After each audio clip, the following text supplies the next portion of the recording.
भाइयों, टमाटर हमारे भारतवर्ष के उत्तरी मैदानों में काफ़ी खेती की जाती है और लगभग पूरे वर्ष भर इसकी मांग बाज़ार में बनी रहती है। तो अब आप देखें, अगर हमारे किसान भाई जो कि फरवरी मार्च की खेती कर रखे हैं, अब वो फसल धीरे धीरे समाप्ति की ओर जा रही है। तो अब मैदानी क्षेत्रों में जो टमाटर है, अब इतनी गर्मी के कारण पकता है तो बिल्कुल लाल भी नहीं होता है। आप देखेंगे हल्का लाल रंग का बन जाता है, बस उसी पे तुड़ाई करनी पड़ती है, क्योंकि टेम्परेचर जब 40 से डिग्री ऊपर होने लगता है तो उसमें पिगमेंट ही नहीं बनता है लाल रंग का लाइकोपिन, इस वजह से वो टमाटर लाल नहीं होता है। तो ये गर्मी का प्रकोप है, उसकी वजह से लाल नहीं बनता है। तो इस वजह से अब ये धीरे धीरे वैसे भी वो फसल समाप्ति की ओर है।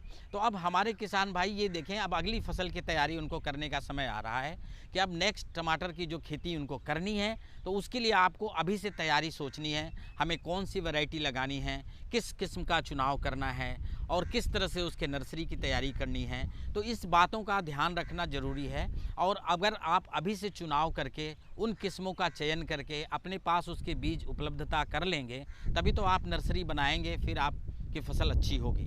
तो आप देखें, ये जो हमारा आने वाला समय है उसमें एक बीमारी बहुत तेज़ आती है टमाटर के अंदर में, हमारे उत्तर भारत के मैदानों में, जिससे काफ़ी क्षति पहुंचती है। उसको हम लोग पर्णकुंचन रोग बोलते हैं टमाटर में, अंग्रेजी में लीफ कर्ल वायरस बोलते हैं। इसका प्रकोप बहुत अधिक होता है इस सीज़न की खेती में, जो कि फरवरी मार्च वाले में कम होता है।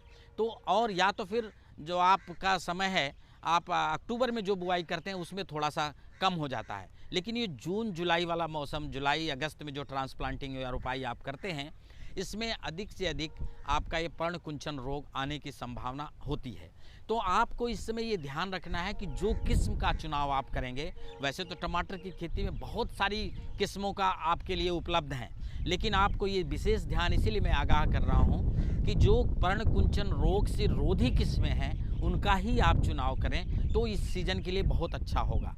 और अक्टूबर के मौसम के लिए तो बहुत सारी वैरायटीज़ हैं, उसको आप खेती कर सकते हैं। तो आप जब अभी बुआई की बात समय जो हम कर रहे हैं कि आप मध्य जून से लेकर के पूरा जुलाई में आप इसकी नर्सरी की टमाटर की डालेंगे, तो उसके लिए जो उपयुक्त किस्में हैं कि आप देखें, पंजाब से हमारे जो कुछ किस्में निकाली गई हैं जो कि काफ़ी बहुत ही अच्छी हैं और उनकी उपज भी अच्छी मिलती है और उनका साइज़ भी 80 से 90 ग्राम तक का होता है हर टमाटर का, और लाल रंग के होते हैं। और इसमें सीमित बढ़वार वाली फसल है, तो जिससे आपको बहुत ज़्यादा ये सहारे की आवश्यकता नहीं पड़ती है चढ़ाने की, तो आप खुले खेतों में उसकी खेती कर सकते हैं, जिसको हम लोग डिटर्मिनेट ग्रोथ हैबिट वाला बोलते हैं। तो उसमें पूसा बरखा 1, पूसा बरखा 2 और पूसा बरखा 4, ये जो 3 किस्में हैं हमारे पंजाब कृषि विश्वविद्यालय ने निकाली है, जो बिल्कुल ही लीफ कर्ल वायरस रेजिस्टेंट किस्में हैं। ये हमारे किसान भाइयों के लिए बहुत ही उपयुक्त हैं। और इसी क्रम में हमारे जो भारतीय कृषि अनुसंधान सब्जी अनुसंधान संस्थान वाराणसी में है, वहाँ से भी 2-3 अच्छी किस्में निकाली गई हैं जो इस सीज़न के लिए बहुत ही अच्छी हैं। इसमें है काशी यमन, काशी विशेष, काशी अमृत, और एक हाइब्रिड किस्म भी उन्होंने बनाई है, अभी नई निकाली है, काशी अभिमान। तो ये जो 4 किस्में हैं जो काशी से निकाली गई हैं और 3 किस्में आपको पंजाब से निकाली गई हैं, ये इस बरसात के मौसम में जो आपकी फसल आएगी उसके लिए बहुत ही उपयुक्त किस्म है। उसका कारण सिर्फ यही है कि इस सीज़न में पर्णकुंचन रोग का प्रकोप बहुत अधिक होता है। तो जो दूसरी किस्में लगाएंगे, आप उसमें लगाएंगे, लेकिन उसके लिए मैनेजमेंट आपको बहुत करना पड़ेगा, बहुत सारी दवाइयों का उपयोग करना पड़ेगा, तब जाके आप उस टमाटर से कुछ खेती से आप लाभ ले पाएंगे। तो हमारे किसान भाई आप देखें, अगर आप 1 हेक्टेयर टमाटर की खेती लगाना चाहते हैं तो उसमें आपको 400 से 500 ग्राम बीज पर्याप्त होता है, लेकिन हाइब्रिड किस्म अगर है तो उसका 200 से 250 ग्राम बीज ही पर्याप्त होता है। तो इस बात का आप ध्यान रखें और उसी हिसाब से आप इस बीज की मात्रा को अपने पास सुलभ कर लें और किस्मों का चयन कर लें। आप देखें, जो खुले खेत हैं, आपको टमाटर की खेती करनी है तो कम से कम आपको 10 क्यारी की आवश्यकता पड़ेगी, 3 मीटर लंबी, 1 मीटर चौड़ी और 15 सेंटीमीटर ऊंची। इस तरीके से आप 10 क्यारी बनाएंगे और हर क्यारी में लगभग 40 ग्राम के आसपास बीज की आप बुआई करेंगे तो आपके अच्छे पौधे तैयार होंगे। तो इस बात को आप ध्यान रखिए। तो इसीलिए सबसे पहले आपको भूमि शोधन करने की ज़रूरत है, और भूमि शोधन 2 प्रकार से होती है। एक तो ये है कि जो सौर, हमारा इतना गर्मी का मौसम है, इसमें खाली आप अगर नमी है तो उसमें डाल दें, अगर लेकिन उसमें एक चीज़ और डाल दें तो ज़्यादा अच्छा हो जाएगा। जैसा मैंने फॉर्मलिन आती है, आपको फॉर्मल्डिहाइड नाम से भी आती है बाज़ार में, तो आप उस दवा को ले लें और 25 ml दवा 1 लीटर पानी में इस हिसाब से घोल के आप पूरे क्यारियों के ऊपर अच्छे से छिड़काव कर दें, जिससे कि उसमें नमी बन जाए। और नमी हो जाने के बाद जो सफ़ेद पॉलीथीन की सीट आती है, चद्दर आती है, वो 15 से 50 माइक्रोन वाली, उसको लेकर के आप उसको चारों तरफ से उसको ढक दें और साइड से इतनी मिट्टी से दबा दें साइड को कि उसके अंदर हवा पास न कर सके, बिल्कुल टाइट बंद कर दें। तो जो धूप पड़ेगी अंदर और नमी जो नीचे है उसके अंदर वाष्प पैदा होगा, और वाष्प होने से जो अंदर की ज़मीन के नीचे फफूंद या कीड़े मकोड़े हैं वो स्वतः ही नष्ट हो जाएंगे। तो इससे काफ़ी हद तक आपकी बीमारी दूर हो जाएगी। तो आप जब इस तरीके से कर रहे हैं, उसके बाद आप उस पॉलीथीन को हटाएं। पॉलीथीन हटाने के बाद 1 हफ्ते तक पॉलीथीन को ढके रखिएगा, उसके बाद हटाएं। हटाने के बाद उससे थोड़ा सा फावड़े से लेकर के मिट्टी को खोल दें, हल्का सा गुड़ाई कर दें, तो जिससे उसके अंदर जो गैस भरी हुई है दवा की वो धीरे धीरे 4-5 दिनों में निकल जाएगी। उसके बाद फिर आप खेत की तैयारी करें और उसमें हर क्यारी में 15 से 20 किलो सड़ी गोबर की खाद आपके पास है या केचुए की खाद भी उपलब्ध है, तो जो भी है आप उसमें क्यारी में मिलाएं। और क्यारी में डालने के बाद उसमें हर क्यारी में 200 ग्राम सिंगल सुपर फास्फेट भी उस क्यारी में मिलाएं, छिटक दें मिट्टी में। और संभव है तो 10 ग्राम प्रति क्यारी फोरेट ये भी आप उसमें मिला सकते हैं, जिससे कि कोई ज़मीन में जो कीड़े होते हैं, कटुआ कीट होते हैं और कोई बोरर के कीट होते हैं, तो वो भी मर जाते हैं। तो इस तरीके से आपका खेत इसमें डाल करके बिल्कुल खेत को एकदम अच्छी से गुड़ाई करके घास खरपतवार निकाल करके बिल्कुल तैयार रखें और भुरभुरा हो बिल्कुल खेत, यह ध्यान रखना है।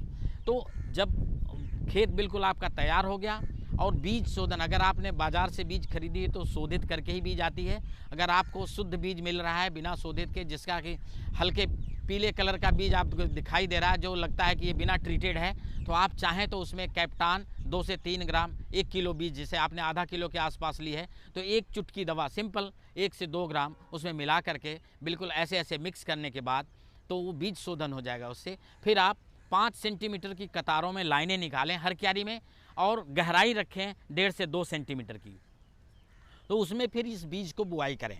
बीज बहुत घना ना बोएं, इस बात का ध्यान रखें।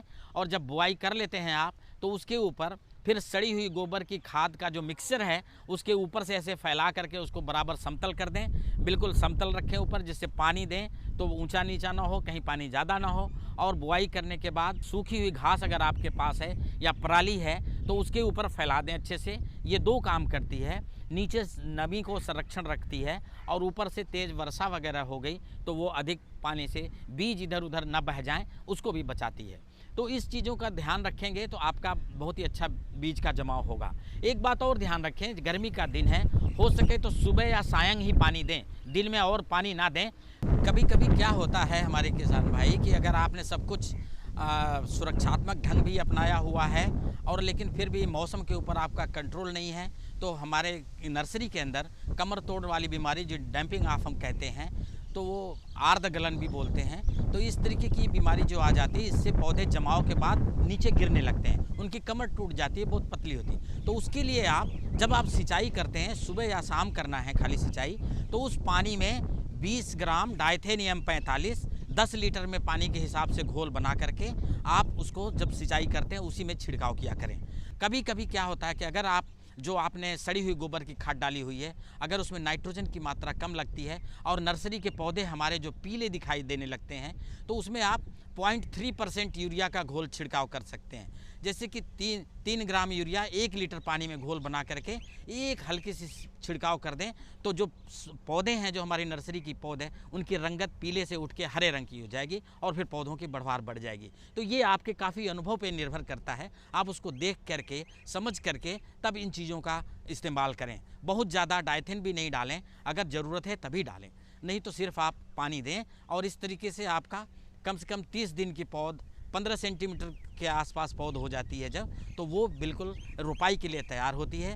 और उस पर आप ध्यान रखें, रोपाई से पहले 4-5 दिन तक पानी बिल्कुल नहीं देंगे। और फिर जब आपको पौध उखाड़नी हो उस दिन आप पानी दीजिएगा। और फिर पानी निकालने के बाद हर पौध को आप कम से कम डाइथेनियम 45 में या फिर इमिडाक्लोप्रिड भी कभी कभी डालना पड़ता है। कभी आपको चूसक कीट के भी प्रकोप दिखाई दे जाते हैं नर्सरी के अंदर भी, तो आप इमिडाक्लोप्रिड नाम की दवा है ये 3 ml दवा 10 लीटर पानी में घोल बनाकर इसका छिड़काव करेंगे तो इससे किसी भी तरीके की चूसक वाले या अन्य कीट का प्रकोप नर्सरी में नहीं होगा और स्वस्थ पौध की उत्पादन होगी, जिससे अधिक से अधिक पौधे आपके मेन खेत में जब ट्रांसप्लांट करेंगे तो उनका एस्टेब्लिशमेंट अच्छा होगा और फिर अधिक से अधिक लाभ मिलने की संभावना भी बढ़ जाएगी।